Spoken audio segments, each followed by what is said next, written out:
There we are. Folks, Kurt Von Annen, welcome this afternoon to what I'm calling the morning check-in, Mañana nomás morning check-in. It's kind of odd because it's not morning anymore, it's afternoon, but it's been a productive day. And so whenever I am having one of those productive days and whenever things are gelling and falling into a certain rhythm or certain place, I generally like to stick with it. And so I wanted to make sure that I stuck with what I felt was productive at the moment. And then I sign in to talk to you guys like I do on a near daily basis.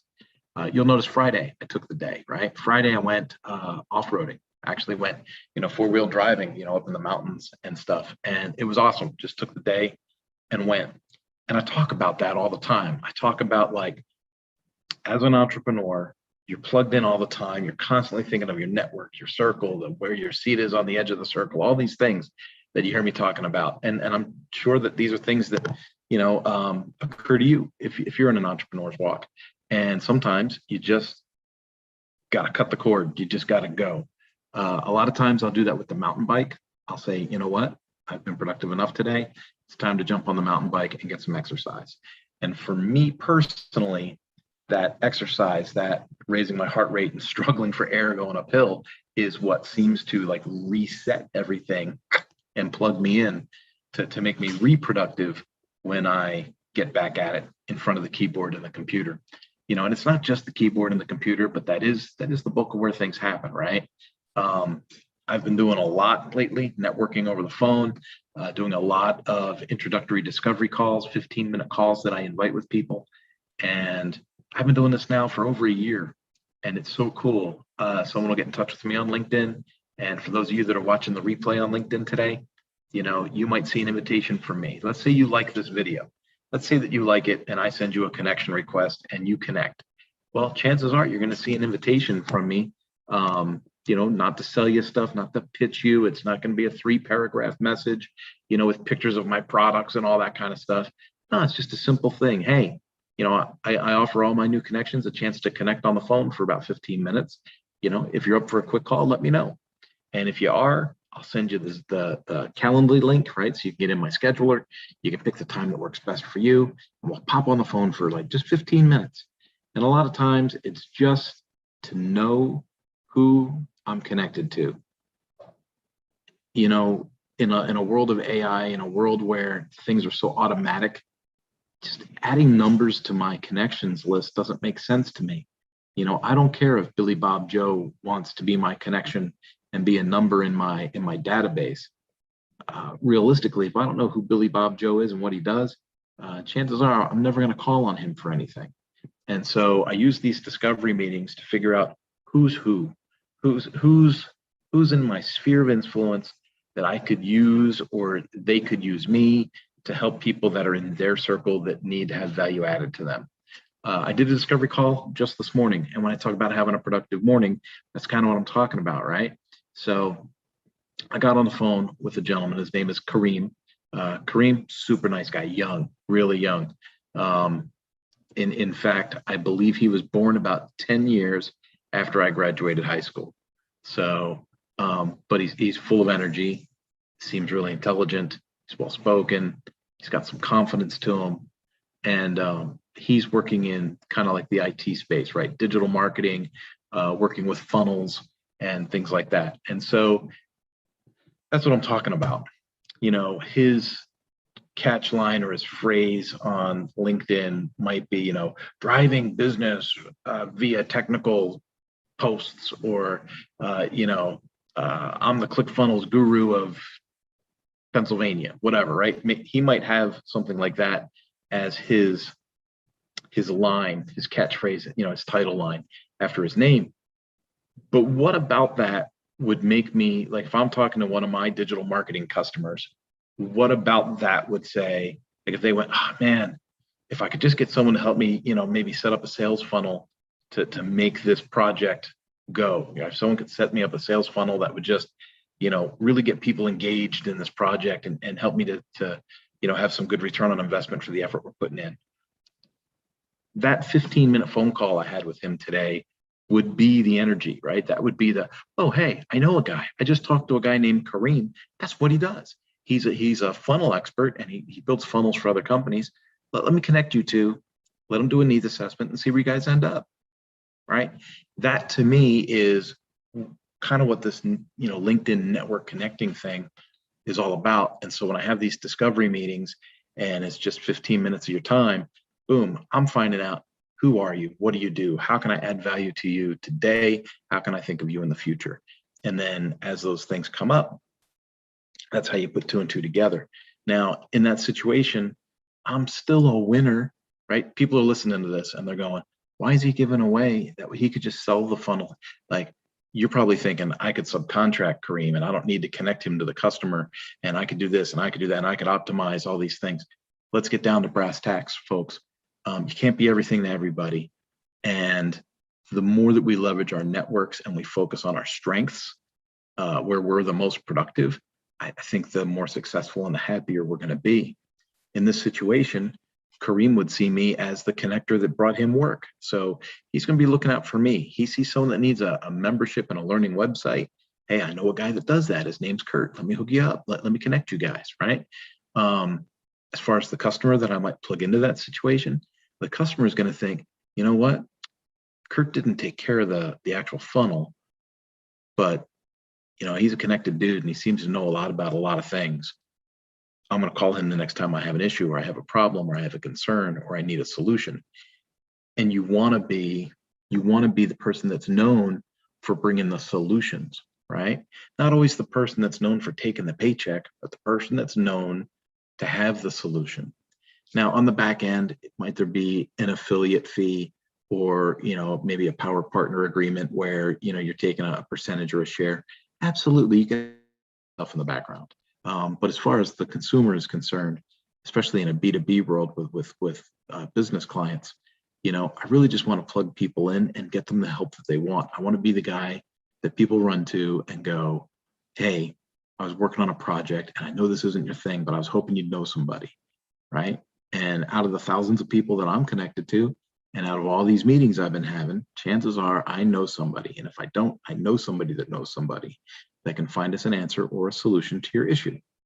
And having that kind of power and that kind of confidence in my network really helps me fill that. It's going to sound crazy again, but that seat. I was talking last week about, I have a seat on the edge of the circle, right? I'm not the center of the circle. I just have a seat on the edge of the circle. And we add value to all the people that are in it, right?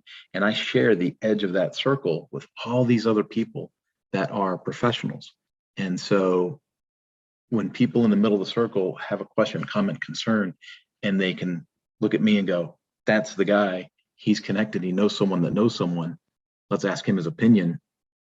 It kind of puts me in a little bit, I'm not going to say in the driver's seat, but it puts me definitely in a power position among the seats on the edge of the circle, right? And it lets me be where I'm comfortable, lets me lead. So I really enjoy that. Folks, here I am, right down another rabbit trail, right? But been a super productive day. I'm super glad I was able to take this time and get back to you today again. And I put out that email this morning. So I have a weekly inspiration email. Used to be daily, now it's weekly. I didn't want to spam you, always thinking of you. And today I was talking about kind of having that seat on the edge of the circle. And I added the 2 YouTube lives from last week to the article, wrote an article about it, but how I see it in my mind, how I see this concept. And I just think it's really important that instead of thinking about the world, like us being the center and everyone in the world, is circling us, like we're the focus of everything. I think that can be unhealthy. I think that puts a lot of pressure on us. I think that causes a lot of perfectionism, right? But I think if you can pick your head up and you can look away from yourself and you can realize that you're not the center, you're really out on the edge with other professionals helping to run things, right? And that the people that are in the center are the ones you're focusing on and adding value to as a group of people in a circle, adding value, concentrating on that area. I think, and I'm talking in the abstract here, so people that haven't seen the earlier videos or got the email today might be like, what in the hell is he talking about? But I feel really strongly about it. It's when we think about things in these terms, I I think, again, leveraging, maybe putting words in Andrew S. Oakes's mouth.